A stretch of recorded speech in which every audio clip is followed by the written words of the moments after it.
Hello, it's DFA, welcome back to the channel, and yes, today we are taking a look at the Pobeda, the second Tech 3 CV, the tier 8 Soviet CV, and as you can see, does not have any fighter. And that's alright, it's no biggie. I will show you how to deal with those situations. We are faced against Lexington, and immediately we're going to send our bombers and we're going to try to bait its fighters. And if your enemy knows what it's doing, it's going to see the trap and it's going to basically be managing its fighters back. So you see, there is kind of learn what's happening to him, but it's okay, you simply wait until he's busy with something else. For example, you can see his torpedo bombers are attacking me, he's busy directing them for the moment, and you do it again. And what you will be doing is you will be taking them for a spin on top of your fleet, but you will not be taking down the squadron. You don't want to remove it, you simply want to leave it weak enough so he's not able to stop your next wave of torpedo bombers, because those are the ones that will be dealing the damage. Let's take a look at it in action. So there you go, you see this squadron, it's very weak, and he's unable to stop me from doing what I want, which is simply punching that Lion in the face. So Pobeda, we're going to take a look at the stats sheet in a couple of seconds, but yes, if you did not like the Serov, this is simply more of it. If you did enjoy the Serov, yeah, this thing has a number of things going for it. Let's take a look at the stats immediately. There you go, that's how you do it. So here it is, we do have the Pobeda against a couple of other CVs at tier 8, and immediately we notice that it's a decent amount of survivability, but your concealment at 10 kilometers, it's a lot higher than the Serov. You absolutely must take the concealment module on this thing. In terms of maneuverability, it's quite comparable with the Shokaku, but to be honest, the top speed, it's more or less identical to the other tier 8 CVs, but you are certainly in a position to be sneaking right close to the action with that thing, so let's make use of that.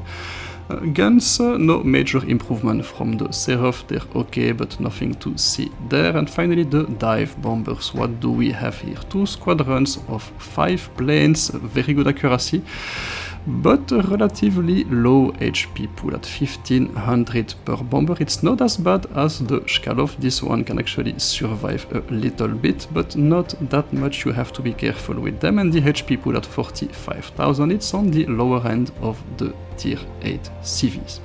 Still a pretty decent amount of fires per minute and a pretty decent amount of damage for those dive bombers. For the torpedo bombers, 3 squadrons of 4 planes. If it does look like a Kaga, and there are actually a couple of similarities with that thing.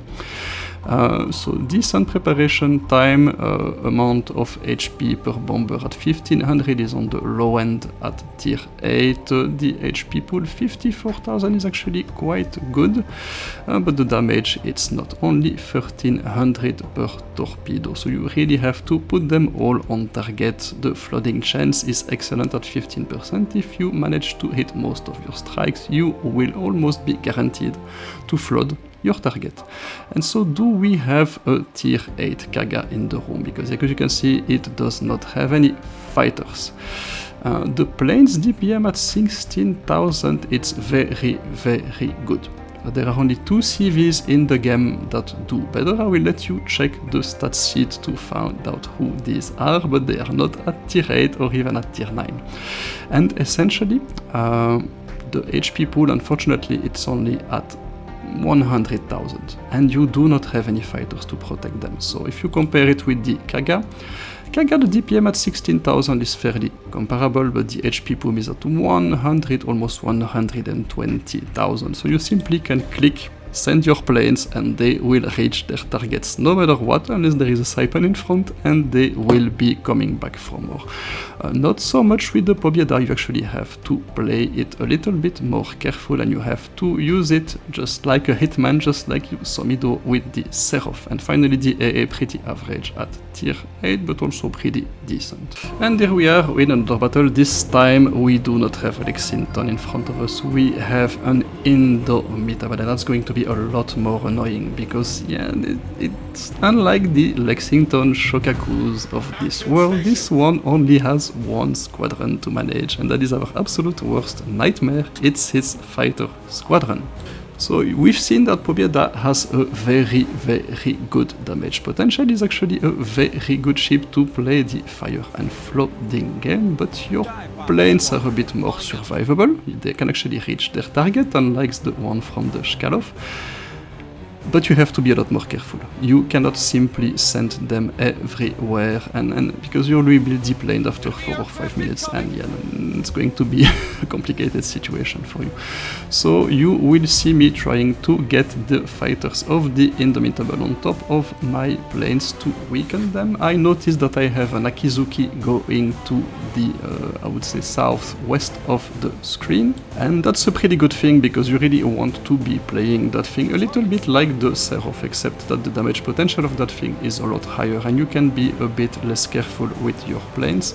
But as soon as you see something on the enemy team that has been set on fire or flooded, there you go, you attack with everything you have and you punch them in the face, because there, unlike the Serov, you almost guarantee the fire and the flooding per attack. So that's what makes that thing very good indeed, and you see that I'm absolutely no way for me that I'm able to pull those fighters on top of my ships to weaken them. I'm really doing my best, but yeah, it's the only thing he has to manage, and he's doing a fairly good job at it, so it's a bit complicated for me at the moment. I simply cannot send my torpedo bombers at this stage. I'm just being a little bit patient, and sure enough, that's exactly what I was waiting for. That cross Ordon has been set on double fire, probably by the Akizuki, and it is absolutely time to punish it. Now, of course, when you are playing against the Pobeda, if you want to play against it, you have to play it exactly like you would against the Kaga. Just leave the dive bombers alone and focus on those 12 torpedo bombers of doom, because yeah, there you go, you see them piling up the torpedoes on the cross of dawn. 11 hits, 1 got shot down, but it is flooded and it is set on fire, and that's how you essentially play that thing. You take advantage of your massive strike force, you take advantage of your massive DPM, of your excellent fire and flooding abilities, and you absolutely have to manage your hangar and be incredibly careful with your squadrons, because believe me, if you send them carelessly, you will lose them, that's guaranteed. Yeah, the Indomitable is getting a little bit too aggressive there, but we are still losing that battle by a fair amount, and they're in control of the cap, so I'm doing my job, I'm staying as close as I can to the action, but yeah, it's a bit more complicated, and yeah, inconvenient with that thing is it's just a little bit harder to deal with destroyers, actually, to keep them spotted, because you don't have a fighter squadron to go everywhere on the map to do that for you. Once you've spotted one, your 3 squadrons of torpedo bombers actually can do a fairly good job at taking them out, even though their individual torpedo strike is not very good. I'm just going to send one dealing to finish that cross of dawn. There you go, should be done, and I'm going to be focusing on them. But now I fucking hate those things, because when they are not in smoke, they are actually shooting torpedoes at you. They have torpedoes everywhere, so it's really an annoying ship. I'm simply going to retreat away from the situation and see if I can actually have an opportunity to slap him with my torpedoes while he's busy with the rest of my team. So Shkalov is doing a fairly good job at handling enemy destroyers, and yeah, you can see that with 3 squadrons, even if you miss one, that's not so bad. You can already send the other one a bit later on or correct your trajectory. But to be honest, it's always been a struggle for me. I tend to play it a bit like the Kaga with regards to that, which means I tend to focus on the bigger targets, battleships and heavy cruisers, where I'm pretty sure that my dive bombers will hit, and I will be able to play the damage over time game fairly effectively. So I only go after destroyers once I am pretty sure that I can get them moving. There you go, just like that, in a straight line, and I can pretty much hit them very hard. So in the meantime, we noticed that our team has capped the central area as well, but we are still pretty much down in terms of hit points, and I'm still going to be focusing on that Benin, because it's going to be a pain in the ass for the rest of my team. The good news is, while I'm doing that, the enemy fighters are absolutely not bothering me. he's still on the other side of the map, and sure enough, that's exactly what I was waiting for. He's making a mistake in terms of positioning, he's coming in a place where he kind of loses a few options for maneuverability next to an island, and that's the end of the battle for sure enough.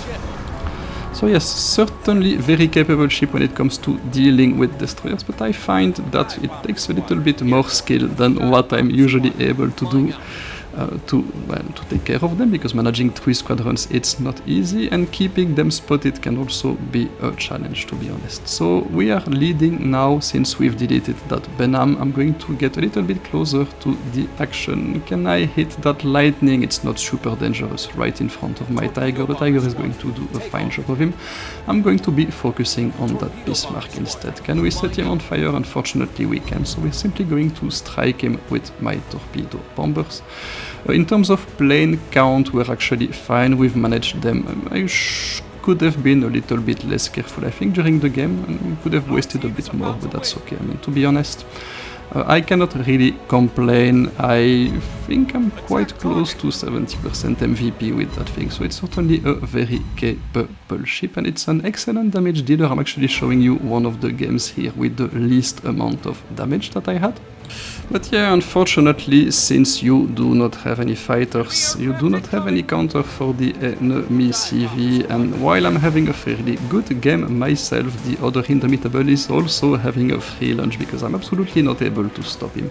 So that's maybe the frustrating element of playing that CV. It's absolutely, yeah, you cannot simply protect your team, and that's a bit annoying in certain circumstances where you really would like to stop the enemy CV, but there is absolutely nothing you can do.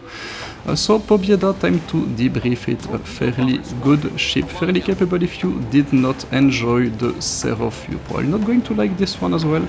If you thought the Serov was lacking a little bit more punch, or was lacking a little bit of punch, but you did enjoy the playstyle, then you will be a happy camper with the Pobeda. And by the way, we did get a battle star, but no MVP, because if you look at the results, we finished with the exact same amount of XP as our Jutland in our team.